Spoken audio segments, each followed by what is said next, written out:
자, 7번째 썰 한번 가보도록 하겠습니다. 댓글 컨텐츠고 영상 제목: 한국은 너무 허세가 심해요. 속은 별로면서 겉만 번지르르 라는 영상에 달린 댓글입니다. 진정한 허세 공화국이죠. 사실 남자 여자 다 허세입니다. 옛날에는 허세를 사실 남자들만 많이 했는데 요즘 여자들 허세가 더 심한 것 같아. 물론 남자들도 허세는 보통 이제 남자들 영역이긴 해요. 근데 남자는 허세하는 게 보통 이제 자동차란 말이야. 남자는 사실 자동차가 아니면 허세 부리기 딱히 없어. 그러니까 자동차는 아니면 여자들한테 이제 뭐 직장 얘기할 때 좀 올려치기 하는 거, 이게 다예요. 그리고 이걸 남자들이 많이 하긴 하는데 이거 두 개 말고는 사실 남자가 할 게 별로 없어. 우리 요즘에 여자들이 허세가 더 많아진 것 같아. 여자들은 이제 뭐 몸매도 허세, 보정으로 허세하고, 그리고 이제 외모도 허세, 튜닝을 해서 허세도 만들고, 그리고 패션도 허세. 예. 그러니까 너무 뭐 좋게 말하면 꾸미는데 자기를 이제 겉으로 보이는 돈을 많이 쓰는데 나쁘게 말하면 거기에 돈을 올인하는 거죠. 그러면서 자기가 뭔가 특별한 존재인 것처럼, 뭔가 대단한 존재인 것처럼, 내가 이만큼 꾸몄으니까, 내가 이만큼 뷰티에 돈을 많이 썼으니까 나는 보통 사람 만족 못해. 정말 괜찮은 남자를 만나야 돼. 여자의 허세가 더 심해진 것 같아요. 그러다 보니까 인플레이션 심해졌고, 연애나 결혼해서 남자들이 그런 이제 허세가 심한 여자들을 좀 안 만나려고. 그러니까 여자는 허세라기보다는 허영이죠, 허영. 그러니까 자신들이 그렇게 대단한 존재가 아닌데 대단한 존재인 것처럼 생각을 하는 거야. 그래서 대단한 대우를 받으려고 하는데 현실은 뭐냐 하면 그런 대단한 대우를 받을 수 있는 사람은 별로 없어요. 왜냐? 대단한 대우를 받고 싶으면 본인이 대단한 존재여야 됩니다. 근데 남자 입장에서 일반 여자를 대단한 존재로 봐야 될 이유가 없어요. 그래서 이 문제가 생겨. 사실 허세의 끝은, 허세나 허영의 끝은 빈곤이란 말이에요. 빈곤. 근데 문제는 과연 그렇게 허영에만 이제 빠져있는 사람들이 나중에 빈곤을 감당할 수 있을까? 남자분들 같은 경우에 뭐 자동차 연끌하신 분들, 아니면 이제 카푸어 분들 이겨낼 수 있을까요? 여자분들 같은 게 특히 이제 뭐 마통 뚫으신 분들, 카드 치신 분들, 모아놓은 게 없는 분들은 과연 극복할 수 있을까? 극복하기 힘들어요, 여러분. 돈을 그만큼 많이 썼던 분들이 갑자기 아낀다? 잘 안 돼요, 이게. 돈은 아껴본 사람이 계속 아끼고 모아본 사람이 계속 모읍니다. 모은 적이 없는 사람이 갑자기 모은다? 쉽지 않아요. 안타까운 건 뭐냐 하면 지금 여자분들이 돈을 제대로 모은 분들이 많지가 않아. 돈을 모아야 되거든, 앞으로 여자분들도. 결혼을 하기 위해서라면. 근데 문제는 뭐냐, 여자분들이 모아놓은 돈이 없는데 자기들이 이제 뭐 자기들 이제 하고 싶은 거 하고 그렇게 살다가 나이 먹고 이제 혼자서 못 살 것 같아, 이제 와가지고 결혼하겠다 나오는 거야. 그런 분들이 굉장히 많아지고 있죠. 근데 그런 것들을 남자들이 안 받아주기 시작하고, 그러면 그분들은 결혼을 못 하게 되면서 K 마케인에 들어오게 되고. 근데 문제는 결혼 못 하게 되었을 때 대비가 안 돼 있어. 이게 너무나 안 돼 있어. 그렇다고 나라에서 이걸 챙겨주지도 못해. 거기다가 지금 대한민국 상황이 안 좋아. 여러 가지 악재가 많죠. 예. 여자분들이 뭐 꾸미는 게 잘못됐다는 건 아니에요. 잘못됐다는 건 아닌데, 문제는 일반 사람들은 그렇게 돈을 많이 쓰면 안 된다는 거야. 여자분들, 절대 다수의 사람들은 능력이 그렇게 출중하지 않고 좋은 집안에 자란 것도 아니에요. 여자분들이 앞으로 그런 생각을 해. 내가 결혼을 못 하게 된다면, 이제 결혼도 여자분들 누구나 다 할 수 있는 게 아닐 겁니다. 절대로. 여자분들도 이제 그냥 아무나 마나 결혼해볼까 그런 말을 못 하게 될 거야. 지금도 웃기게 그런 거야. 그냥 돈 없으면 시집에 가야지, 이런 말 하지만요, 그 말도 이제 옛말이 될 겁니다. 왜냐, 그런 말 하는 사람은 결혼 못 하거든. 가진 거 없는 사람. 지금 허영심 강한 여자분들은 문제가 뭐냐 하면 자기 입장만 생각하지 상대방 입장, 사회 입장을 생각하지 않습니다. 네. 지금 뭐 내 능력도 없이 결혼해야겠다? 말만 그렇게 하지 누가 데려가냐고요. 누가 만나주냐고. 그것도 이제 안 돼봐요. 그렇게 말하는 분들 이제 시집 못 가고 이제 혼자 살아봐. 그러면 이제 그런 말도 못해요. 여자는 돈이 없으니까 결혼해야겠다. 그런 말 못해. 안 되잖아, 이게. 결혼이 돼야 그런 말 하는 거지. 그래서 우리가 알아야 되게 껍데기에 집착하지 맙시다. 껍데기에. 앞으로 속알맹이를 단단하게 키워야 돼. 속알맹이. 속이 꽉 차야 돼요. 여자분들도 뭐 아름답게 보면 좋은데 아름다움 하나에 모든 걸 다 쏟아부으면 안 됩니다. 그리고 아름다움은 영원하지 않습니다. 젊을 때 한때뿐이에요. 너무 그런 이제 있잖아요. 성형이나 이제 명품 같은 외적인 부분에 취하는 것보다 오히려 이제 내면적인 아름다움. 난 열심히 사는 여자다. 내 앞가림 하는 여자다. 열심히 일하고 돈도 함부로 쓰지 않는 여자다. 그리고 난 남자가 힘들어도 도와줄 수 있다. 남자한테 전적으로 의존하지 않을 거다. 잘 극복할 수 있다. 그런 모습을 보여주는 게 진짜 난 여자의 아름다움이라고 봐요. 근데 그런 아름다움을 가진 분들이 지금 많지가 않습니다. 허영심만 가득한, 겉으로 뭔가 이제 거칠에만 집착하는 그런 분들은 너무 많았어요. 이제 그런 것도 시간 지나고 나면 많이 바뀌어 나가겠죠. 장담한 건데 일단 젊은 사람들이 돈이 없는 사람은 무조건 힘들어집니다. 네. 힘들어져요. 그리고 돈이 없는 사람은 이제 결혼 못합니다. 돈과 능력이 없는 사람은. 돈과 능력도 없이 결혼 못한 사람은 당연히 힘들 수밖에 없어요. 그리고 정상적인 메탈로 극복이 안 될 겁니다. 자, 댓글 한번 읽어보도록 하겠습니다.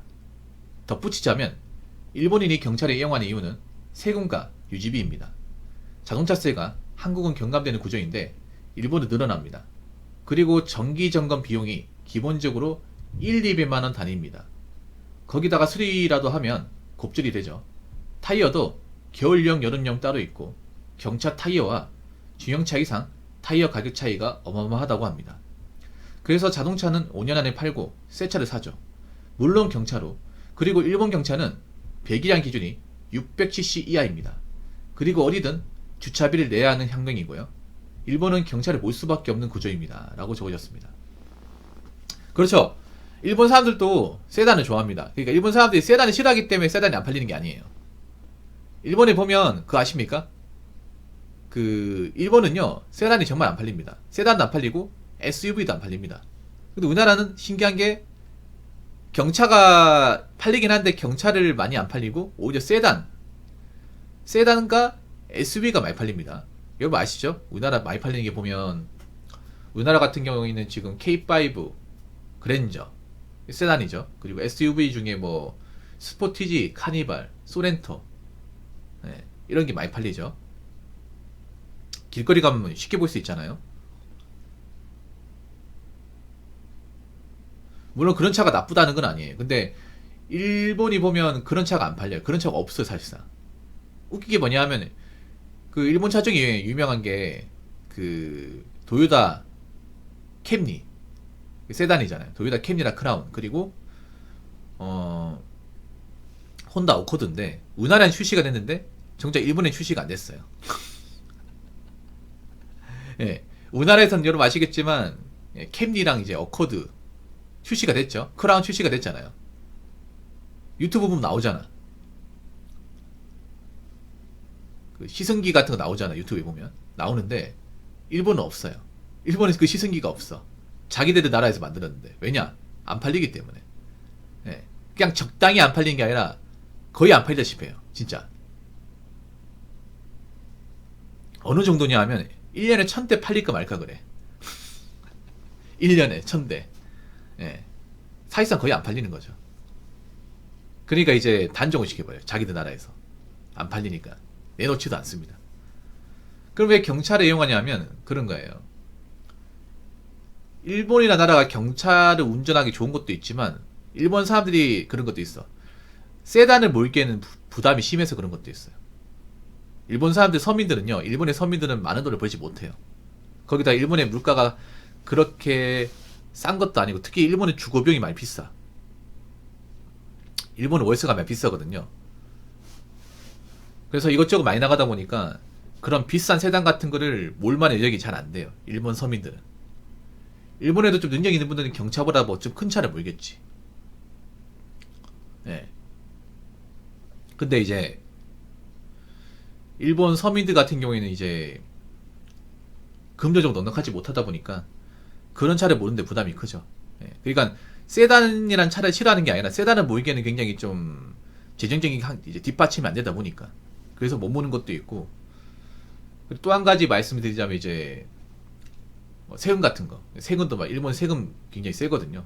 그런 것도 있고 일본 아시겠지만 차를 살 때 차고지 증명제라 가지고 반드시 집에 주차장이 있어야 돼요.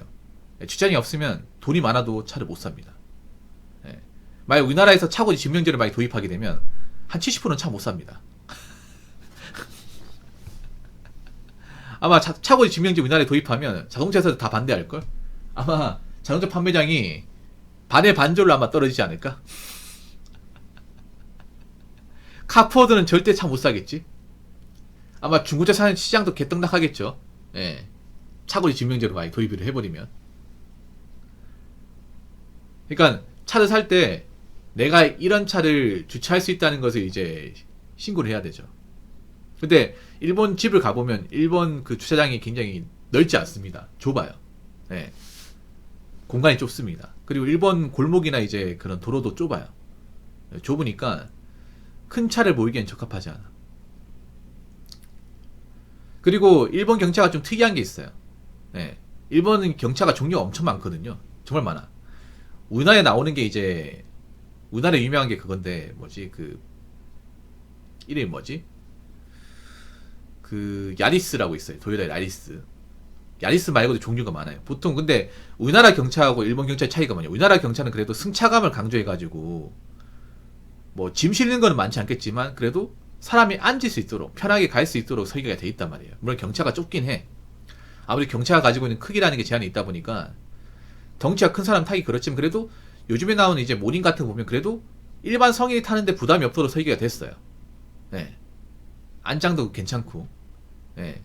발을 펼 수도 있고, 나는 사람이 편하게 탈 수 있도록 설계가 됐는데 문제는 뭐냐면 일본 차는요 그냥 짐 실는 거예요. 짐. 네. 정말 좁아. 우리나라처럼 막 편의상이 많이 들어가 있는 게 아니에요. 우리나라는 여러분 아시겠지만 경차를 사더라도 안에 뭐 인포테이션이나 이제 뭐 스피커나 그런 내비나 이런 것도 많이 따지잖아요. 일본 차는 그냥 딱 운전이야, 운전. 네. 그리고 시트 같은 것도 그렇게 막 편하지 않고, 네. 말 그대로 그냥 가성비야. 짐을 싣기 위해서. 네. 일본 사람들 보면 경차로 장도 많이 보고 그래서 짐을 많이 실어야 돼. 네. 짐을 많이 싣고 왔다 갔다 하는 용도입니다. 왔다 갔다. 그러니까 우리나라처럼 뭐 장거리 운전하고 드라이브하고 뭐 차에 뭐 승차감 만족하고 주행 만나고 이게 아니야. 그냥 왔다 갔다 할 수 있는 용도. 거기다가 뭐 마트에 장 볼 때 짐을 실을 수 있도록. 그래서 짐칸이 넓은 대신에 이제 사람이 앉을 수 있는 공간이 좁아요. 정말 좁아. 아마 한국 사람들 타면 답답할걸? 예, 그래서 우리나라하고 일본하고 좀 많이 다른 것 같아요. 예. 아무튼 뭐 일본 사신 분 있으면 좀 댓글로 좀 많이 부탁드리겠습니다. 어떻게 사시는지. 자, 이상으로 7번째 썰 마치도록 하겠습니다.